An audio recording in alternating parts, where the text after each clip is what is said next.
अस्सलाम वालेकुम जी। क्या हाल हैं आप सब लोगों के। उम्मीद है कि सब ठीक होंगे। अल्लाह पाक सबको अपने हिफ्ज़ मान में रखें। आज मैं बहुत ही ज़बरदस्त सी कढ़ाई गोश्त की रेसिपी आपके लिए लेके आई हूँ, जो कि इतनी टेस्टी है कि जब आप इसको ट्राई करेंगे तो आपको इंशाल्लाह ताला बहुत अच्छी लगेगी। तो रेसिपी शुरू करने से पहले अगर आप मेरे चैनल पर नए हैं तो प्लीज़ मेरे चैनल को सब्सक्राइब करें, बेल के बटन को प्रेस करें ताकि आने वाली वीडियोज़ को नोटिफिकेशन आप तक आते रहें। वीडियो अच्छी लगे तो एंड में लाइक और शेयर कर दीजिएगा। तो चलें बिस्मिल्लाह करते हैं जी। सबसे पहले मैंने पैन में डाल दिया है आधा कप ऑयल। 2 दरमियाने साइज़ के प्याज लेके मैंने उनको अच्छी तरह से चॉप कर लिया। अब मैं वो शामिल कर रही हूँ ऑयल में। आंच जो है वो मैंने अभी चूल्हा मीडियम रखा हुआ है और मीडियम आंच पे ही हम प्याज को ब्राउन करेंगे। बहुत डार्क ब्राउन नहीं करना, बस हल्का सा लाइट सा गोल्डन कलर आने तक हमें इसको पकाना है। बस गोल्डन ब्राउन होने तक पकाएंगे प्याज को। और प्याज होती जा रही है जी। और ये देखें जैसा कलर हमें चाहिए था वो इसके अंदर आ चुका है गोल्डन सा। अब मैं इसमें डाल रही हूँ 1 किलो मटन यानी कि बकरे का गोश्त। और अब 4-5 मिनट के लिए हम इसको फ्राई करेंगे प्याज के साथ। जितना अच्छी तरह से आप गोश्त को भूनेंगे, फ्राई करेंगे, उतनी ही इसके अंदर से स्मेल ख़त्म होती है अच्छे तरीके से। अदरवाइज़ मटन के अंदर एक मखसूस सी स्मेल होती है, जो इसको अच्छी तरह से इसकी भुनाई ना हो तो वो बहुत ही अजीब सी लगती है खाने में। लिहाजा हम अच्छी तरह से इसकी कुकिंग जो है वो बहुत ही अच्छी तरह से करेंगे जी। 4-5 मिनट मैंने इसको ऑयल में पकाया है। और अब मैं इसमें शामिल कर रही हूँ जी 1 टेबलस्पून अदरक लहसुन का पेस्ट। मज़ीद 1-2 मिनट में इसको पकाऊंगी। और ये सारी कुकिंग मैं मीडियम आंच पे ही अभी कर रही हूँ।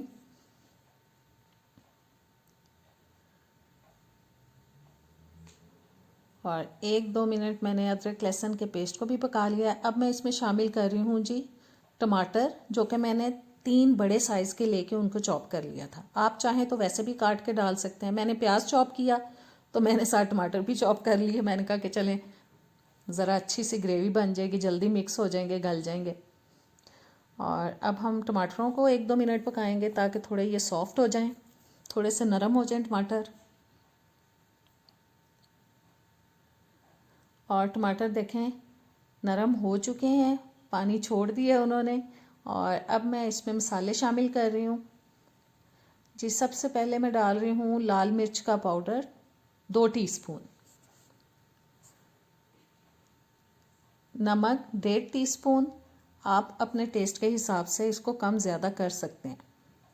आधा टीस्पून हल्दी पाउडर, 1 टीस्पून ज़ीरा पाउडर, 1 टीस्पून सूखा धनिया पाउडर। और बस इन सारे मसालों को करते हैं अच्छी तरह से मिक्स। और बस 1 मिनट इनको पकाते हैं।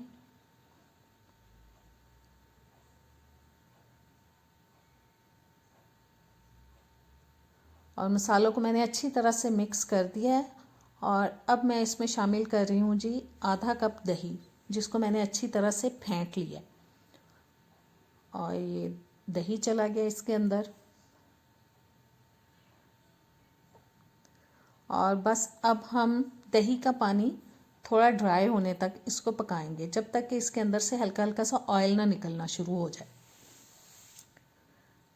और दही का पानी खुश्क होता जा रहा है और देखें ऑयल भी निकलना शुरू हो चुका है।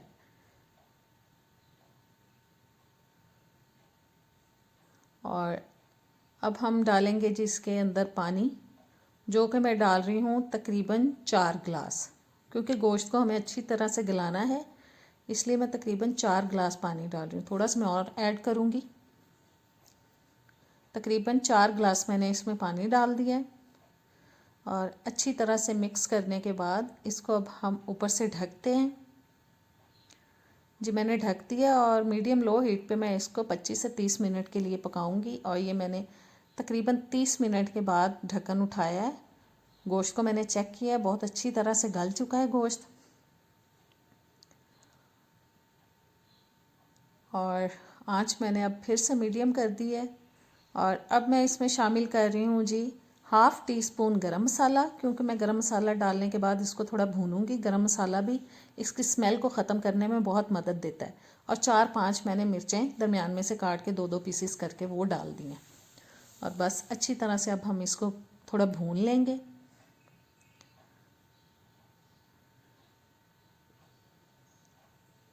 और गोश्त बहुत अच्छे से भून चुका है। और अब मैं इसमें डाल रही हूँ 2 टीस्पून सूखी मेथी, जिसको मैंने हाथों पे मसल के अच्छी तरह से डाल दिया है। और 2 से 3 टेबलस्पून मैं डाल रही हूँ सब्ज़ धनिया।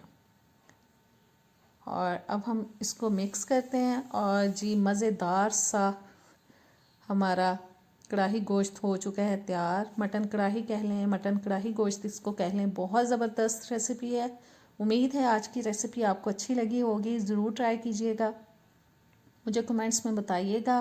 अगर अच्छी लगे तो लाइक और शेयर कर दीजिएगा। सब्सक्राइब नहीं किया अभी तक तो वो भी कर दें। और मुझे अपनी दुआओं में याद रखें। इजाज़त दें। अल्लाह हाफ़िज़।